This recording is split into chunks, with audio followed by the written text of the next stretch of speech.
কাশ্মীরে তুষার ধসে শহীদ রুকুনপুরের পলাশ ঘোষ। গ্রামের যুবকদের উদ্যোগে মোমবাতি হাতে মৌন মিছিল।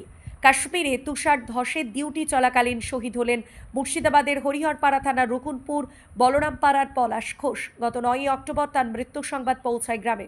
11ই অক্টোবর সন্ধ্যায় গ্রামের মাটিতে এসে পৌঁছায় শহীদের নিথর দেহ। শোকে মূর্ছপান হয়ে পড়ে গোটা এলাকা। শহীদের প্রতি শ্রদ্ধা জানাতে রবিবার সন্ধ্যায় বলরামপাড়ার যুবকদের উদ্যোগে অনুষ্ঠিত হয় মোমবাতি হাতে মৌন মিছিল।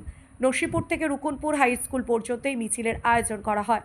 এই মৌন মিছিলে উপস্থিত ছিলেন হরিহরপাড়া ব্লকের ভিডিও শেরিং জামভুটিয়া, মুর্শিদাবাদ জেলা পরিষদের সদস্য জিল্লা রহমান, পঞ্চায়েত সমিতির সভাপতি মীর আলমগীর, প্রাক্তন বিধায়ক ইনসার আলী বিশ্বাস, সমাজসেবী জসিমউদ্দিন শেখ ও শাফিনুল ইসলাম সহ বিশিষ্ট ব্যক্তিবর্গ। শহীদের আত্মার শান্তি কামনায় নীরবতা পালন করেন উপস্থিত সকলেই। এলাকায় এক গম্ভীর আবহাওয়ার মধ্যেই শহীদ পলাশ ঘোষের প্রতি শ্রদ্ধা নিবেদন করেন গ্রামের মানুষ।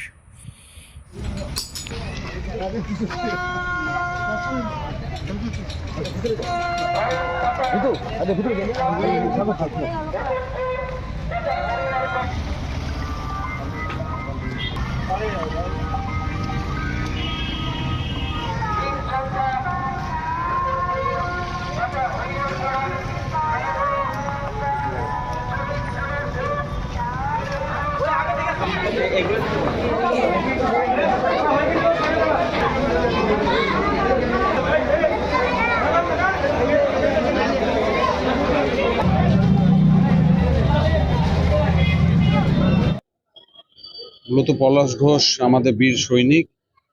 তিনার আত্মার শান্তি কামনা করে আজকে রুকুনপুর অঞ্চলে, হরিহরপাড়া ব্লকের রুকুনপুর অঞ্চলে তার বাড়ি ছিল।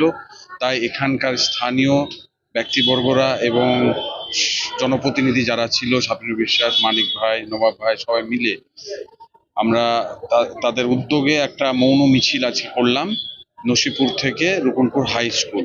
এই মৌন মিছিলে 9 তারিখ ভারতবর্ষের বীর সৈনিক, আমাদের হরিহরপাড়া ব্লকের গর্ব, রুকুনপুর অঞ্চলের গর্ব পলাশ ঘোষ, তিনি শহীদ হয়েছেন। আমরা অফিসিয়ালি খবর পেয়েছি 9 তারিখ।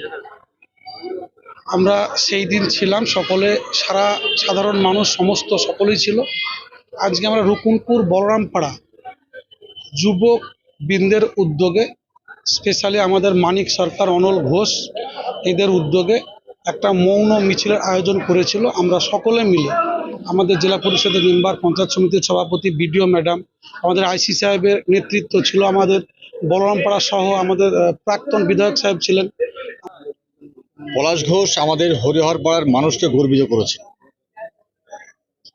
জীবন মানুষের একদিন যাবেই, কিন্তু যেভাবে তিনি শহীদ হলেন, দেশ রক্ষার কাজে ব্রতী হয়ে শহীদ হয়েছেন, এটা গোটা ভারতবর্ষের মানুষ এবং বিশেষ করে আমাদের হরিহরপাড়ার মানুষ গর্ববোধ করছে যে আমাদের হরিহরপাড়ার একজন বীর সন্তান দেশ রক্ষার জন্য নিজের জীবনকে উৎসর্গ করেছেন। আজকে তার সেই উৎসর্গের সঙ্গে আমরা সহমর্মিতা জানাতে, তার পরিবারের পাশে, তার ভাবনার পাশে আমরা সঙ্গে আছি, এটা বোঝাতেই আজকে রুকুনপুরের যুববৃন্দর উদ্যোগে একটা মোমবাতি মিছিলের আয়োজন করা হয়েছিল, মৌন মিছিলের আয়োজন করা হয়েছিল। আমরা সেই মিছিলে হাঁটতে পেরে খুব গর্ববোধ করছি। সবসময় দেখেন আমরা রাস্তাঘাটে সবসময় থাকি, অন্যদিন রাজনৈতিক বিভিন্ন কর্মকাণ্ড নিয়ে থেকে আজকে একটা ভিন্ন একটা পরিবেশ। আমাদের যে পলাশ ঘোষ দেশের জন্য প্রাণ দিয়েছেন, তার আত্মার শান্তি কামনার্থে আমরা প্রায় 2.5 কিলোমিটার মৌন মিছিল করলাম। রুকুনপুর গ্রামবাসীর উদ্যোগে আমরা সকলেই ছিলাম এখানে। তা সেখানে দাঁড়িয়ে আমরা বলার অবকাশ রাখে না, এর পরিবার পাশে আমরা তো সবসময় আছি এবং এর যে একটা দেশের জন্য প্রাণ দেওয়া, এটা একটা আমাদের হরিহরপাড়াবাসীর ক্ষেত্রে একটা গর্বের বিষয়।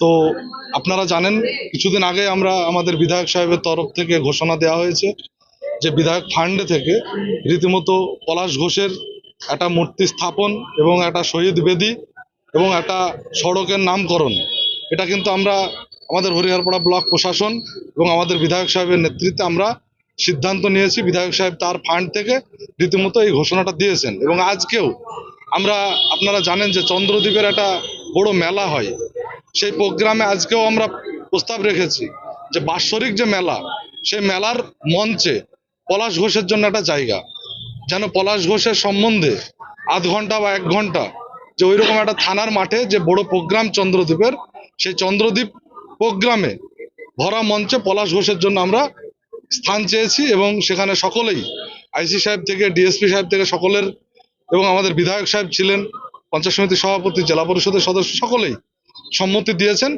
আশা রাখছি আপনারাও দেখতে পাবেন 25শে ডিসেম্বর থেকে আমাদের মেলা শুরু হবে, সেখানে সেই মঞ্চে পলাশ ঘোষের একটা চমক থাকবে, পলাশ ঘোষের আত্মার শান্তির জন্য কিছু একটা হবে, এটা আমরা আশা রাখি।